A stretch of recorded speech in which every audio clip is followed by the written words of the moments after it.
Okey, Assalamualaikum dan selamat sejahtera kepada semua pelajar di Isaac. Jadi untuk hari ini cikgu terpaksa bagi video untuk kamu untuk pembelajaran kita pada hari ini sebab cikgu ada urusan di luar pada waktu kelas kamu ni. Jadi cikgu rakamkan video dululah pada waktu malam. Semalam lah daripada kelas awak. Hari ini untuk saya habiskan topik pembelajaran kita yang kita henti pada pembelajaran pada hari Isnin yang lepas. Okey, jadi saya akan sambung kepada pembelajaran yang hari itu. Jadi saya harap kamu boleh fokus dan fahamlah. Okey, jadi saya akan sambung kepada topik kita yang hari itu. Kita telah sampai kepada, sebelum ni kita telah sampai kepada penamaan, bagaimanakah penamaan bagi sesuatu isomer mengikut sistem penamaan IUPAC. Jadi pada pembelajaran lepas kita telah belajar contoh macam penamaan isomer alkana ni. Kita tengok langkah yang pertama, kita kena kenal pasti dulu rantai karbon yang terpanjang. Jadi dekat sini kita dah ada C yang terpanjang. Jadi kita dah boleh tahu juga, tengok juga kumpulan berfungsi yang ada. Macam alkana ni memang tiada kumpulan berfungsi, jadi dia ada 3 karbon, jadi rantai terpanjang atau nama induk dia ialah propana. Kemudian kita kena kenal pasti cabang dan kumpulan berfungsi. Jadi kumpulan berfungsi memang tak ada bagi alkana, jadi kita tengok dia punya cabang tu. Kat cabang mana? Ada ni, kumpulan alkyl ini.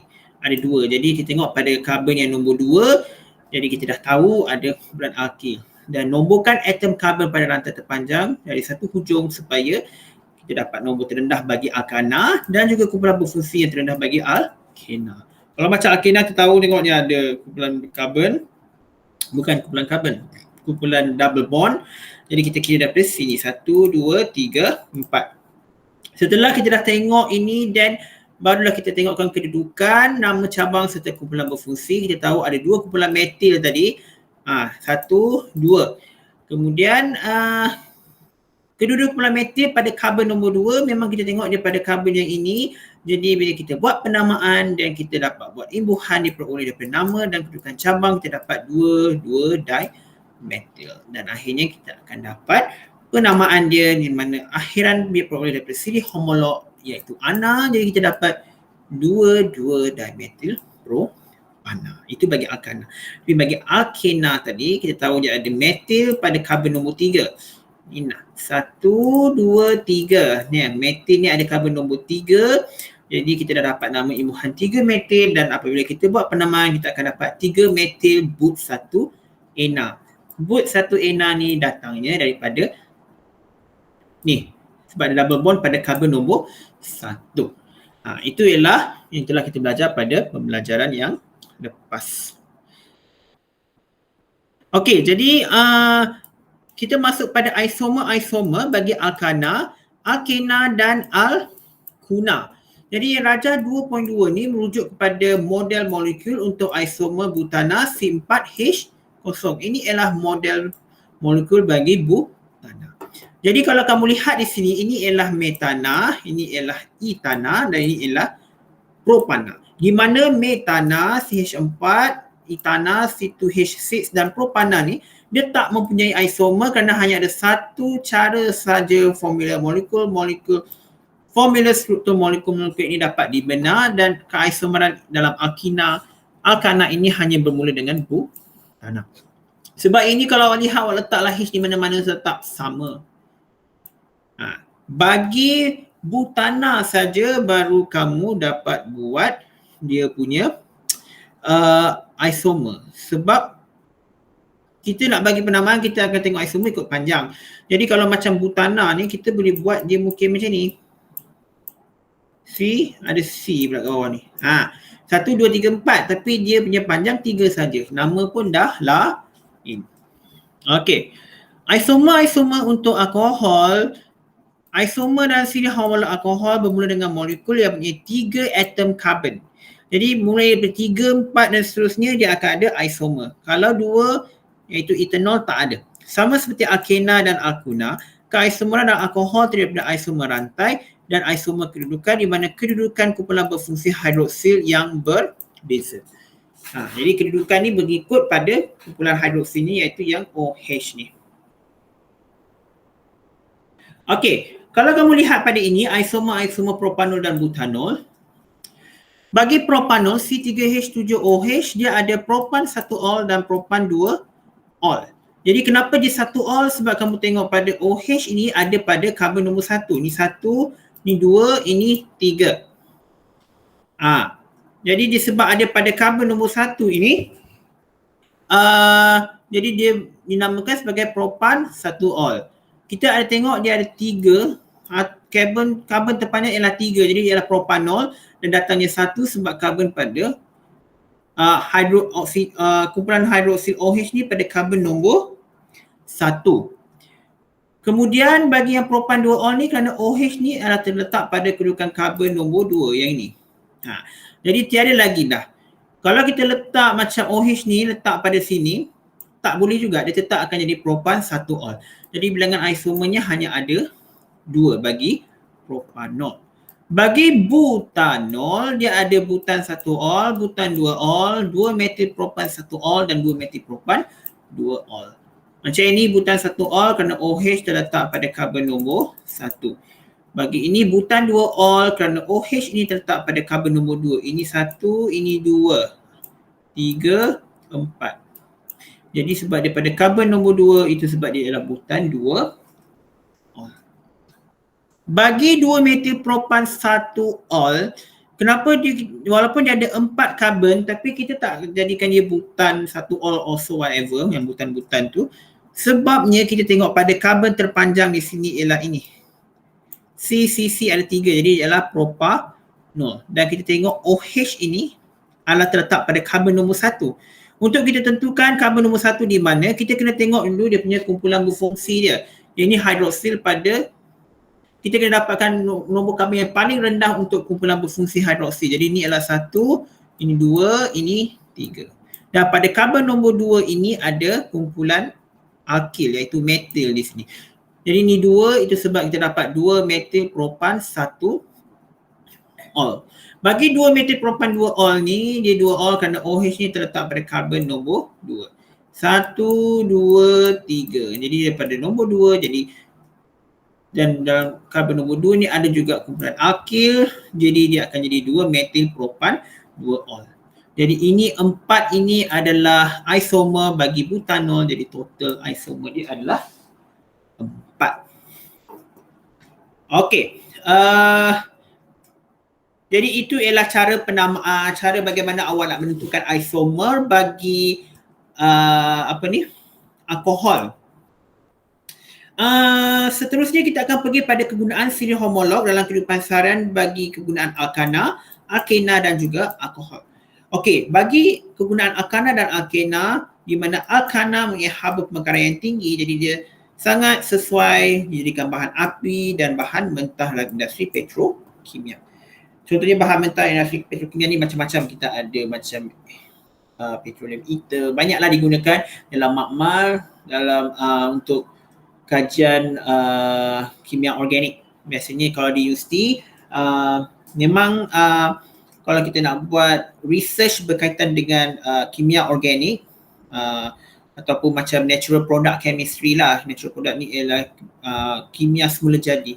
Kajian kimia semula jadi yang ada dalam tumbuhan, apa bahan-bahan medicine yang ada digunakan, yang ada dalam tumbuhan tersebut untuk tujuan perubatan semua tu, banyaklah kita akan guna bahan-bahan petrokimia, industri petrokimia ni lah, bahan mentah ni.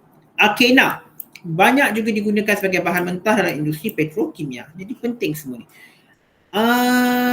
Okey, macam etana, ini ialah formula struktur bagi etana, di mana etana dihasilkan daripada etana untuk membuat deterjen dan plastik dan gas asli cecair LNG, liquefied liquefied natural gas yang mengandungi etana, digunakan sebagai bahan api untuk stesen jana kuasa. Okey, macam butana, ini ialah formula struktur bagi butana, digunakan dalam penghasilan bahan api untuk pemetik api dan dapur mudah alih. Jadi dapur mudah alih ni adalah dapur yang banyak orang bawa tu lah, yang guna gas butanol tu kan. Untuk orang bawa berkelah yang tu. Ini adalah butana. Sebenarnya gas butana, butanol pula. Silap. Yang gas butana tu yang selalu orang beli kat kedai tu, gas yang dalam tong tu itu adalah gas butana. Penghasilan gas memasak LPG apabila dicampur dengan propana. Okey, ni ialah pemetik api, ni ialah gas lah. LPG yang awak masak kat dapur tu lah. Cuma gas masak LPG ni kita dah campur dengan propana. Okey, etena. Ini adalah formula struktur bagi etena. Ada double bond iaitu penghasilan alkohol iaitu etanol, penghasilan politena, polyvinyl klorida iaitu PVC dan juga polystyrene. Sekarang jarang dah orang guna polystyrene. Sekarang dah bekas yang macam plastik yang jernih sikit tu. Ni etanol, alkohol dan ni adalah PVC. Okey, seterusnya but 13-diena. Ini adalah formula struktur bagi diena, di mana kalau awak tengok kenapa kita namakan dia begini, sebab kita tengok dulu but ena dekat belakang ni maksud dia ialah butena. Kita tengok pada karbon yang rantai karbon yang paling panjang ada 4, 1, 2, 3, 4. 1, 2, 3, 4. Jadi dia adalah butena. Tapi disebabkan dia ada 2 double bond dekat sini, jadi double bond ni kita kira daripada ni. 1, 2, 3, 4. Jadi dia ada dekat double bond ni ada pada karbon nombor 1 dan 3. Jadi itu sebab kita buat but 1, 3. Tapi sebab dia ada 2 itu sebab kita letak di ni. Di ni maksud ada 2. Jadi jadilah penamaan dia adalah but 13-diena. Dia gunakan untuk penghasilan getah sintetik untuk membuat tayar dan juga beg tungku air panas. Jadi tayar kereta mak ayah awak tu atau tayar-tayar mana awak jumpa tu sebenarnya dia daripada but 13-diena untuk penghasilan getah sintetik, bukan getah tulen. Biasa getah sintetik lah, sebab getah tulen dia tidak sekuat getah sintetik. Okey, seterusnya kita pergi pada kegunaan alkohol. Mempunyai sifat fizik yang memulihkan sesuai. Digunakanlah penghasilan bahan untuk kegunaan dalam kehidupan seharian. Contohnya, etanol ialah alkohol yang digunakan secara meluas. Okey, alkohol digunakan sebagai bahan api dalam bahan api bersih, bahan api bio dan gasohol. Dia jadi sifat dia ialah mudah menyala dan pembakaran membebaskan haba yang banyak tanpa jelaga. Jadi pembakaran dia bersih sebab tanpa jelaga. Dia berbeza dengan alkana dengan alkena, dia menghasilkan jelaga, di mana alkena lebih banyak jelaga berbanding alkana yang sama. Tapi kalau alkohol tanpa jelaga. Alkohol juga digunakan sebagai pelarut dalam cat, lakar, bahan pencelup, dakwat pencetakan dan juga bahan kosmetik seperti minyak wangi, varnis kuku, krim dan juga lotion. Dan sifatnya ialah tanpa warna, pelarut bagi sebatan organik yang baik serta terlarut campur dengan air dan mudah meruap. Means mudah meruap ni dia cepat berubahlah daripada cair berubah menjadi gas. Jadi itu sebab dia perlu disimpan dalam bekas yang bertutup. Dalam bidang perbuatan alkohol,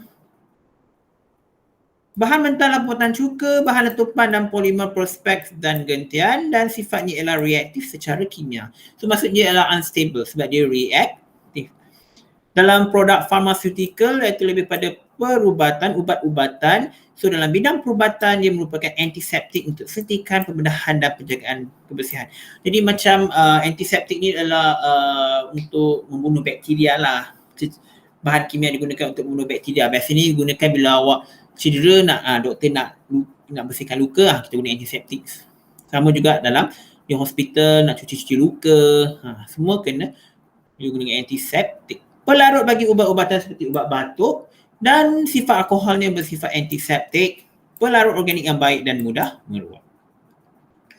Okay, now we go to the kesan penyalahgunaan alkohol. Seperti etanol digunakan secara meluas dalam minuman beralkohol. Jadi pengambilan minuman beralkohol yang berterusan tanpa dikawal akan memberikan kesan buruk kepada fungsi keseluruhan sistem saraf. Itu sebabnya kenapa bila orang minum alkohol, arak terlalu banyak non-stop, dia akan menyebabkan mabuk kerana dia memberi kesan kepada fungsi kesan sistem saraf. Dia melambatkan fungsi sistem saraf kamu, menyebabkan bila kamu mabuk, banyak keputusan kamu tak dapat dibuat dengan baik. Tidak balas, slow. Jadi selain itu, mabuk. Alkohol melemahkan fungsi otak dan gerak balas fizikal menjadi perlahan. Pemandu mabuk mengakibatkan kemalangan jalan raya dan juga mengakibatkan ketagihan serta gangguan mental seperti kemurungan dan psikosis. Psikosis ni orang yang psycho lah. Dan kesan lain ialah kecacatan bayi yang dikandung oleh jika diambil oleh ibu mengandung. Jadi bagi ibu-ibu yang mengandung, elakkan daripada mengambil alkohol kerana ia boleh memberi kesan kepada bayi. Dan juga boleh menyebabkan sirosis hati, kegagalan fungsi hati, jantung, gastritis, ulcer, radang pankreas serta kanser saluran mulut dan tekak. Ni awak punya hati. Ni kecacatan pada bayi. Okey. Sekarang kita tengok pada kegunaan asid karboksilik. Yang paling penting biasanya asid etanoik CH3COOH yang banyak digunakan sebagai bahan pengawet makanan dalam sos, cili, tomato serta perisa makanan dan juga bahan mentah bersama dengan bahan kimia lain untuk penghasilan pewarna, cat racun dan juga plastik. Ini semua digunakan daripada asid karboksilik, asid etanoik. Ni bahan pengawet. Jadi dia boleh kesan, dia boleh tahan lama. Kalau macam asid metanoik, HCOOH digunakan dalam industri getah untuk pembekuan latex. Jadi getah ni kita bila tahu getah ni kita nak elakkan daripada dia beku, jadi kita akan gunakan asid metanoik supaya getah tak beku. Jadi asid lemak merupakan asid karboksilik yang rantai panjang yang digunakan untuk membuat sabun dan asid karboksilik juga digunakan dalam penghasilan polimer iaitu poliester seperti trilena serta poliamida seperti nilon. Jadi ini adalah contoh sabun daripada asid lemak. Ni yang ni benang ni, ini benang pula. Tali ni ialah polimer lah. Polimer macam plastik, baldi semua tu ialah polimer lah macam tu. Okey, ester dengan molekul kecil bersifat mudah meruap dan berbau wangi serta sesuai digunakan untuk penggunaan kosmetik dan minyak wangi dan juga digunakan sebagai perisa makanan. Ini semua adalah contoh aplikasi ester dalam kehidupan seharian kita. Perfume, perisa makanan, alat kosmetik semuanya adalah aplikasi daripada penghasilan ester. Selain itu, etil etanoat, CH3COO C2H5. Hasil daripada etanol dan juga asid etanoik digunakan sebagai pelarut dalam sebatan organik dalam lotion, varnis kuku, lakar dan gum. Minyak dan lemak ialah sejenis ester yang terbentuk antara asid lemak dan gliserol yang digunakan dalam pembuatan sabun. Polyester ialah polimer untuk penghasilan fabrik sintetik. Okey, dan yang terakhir ini adalah contoh ester sebagai perisa makanan. Macam ni metil betanoat dihasilkan daripada metanol dan asid butanoik menghasilkan perisa apple. Kemudian pentil etanoat daripada pentanol dan asid etanoik menghasilkan perisa pisang dan etil butanoat yang datangnya daripada etanol dan asid butanoik menghasilkan perisa yang rasanya seperti nanas. Ini adalah ester, contoh ester dan perisa makanan.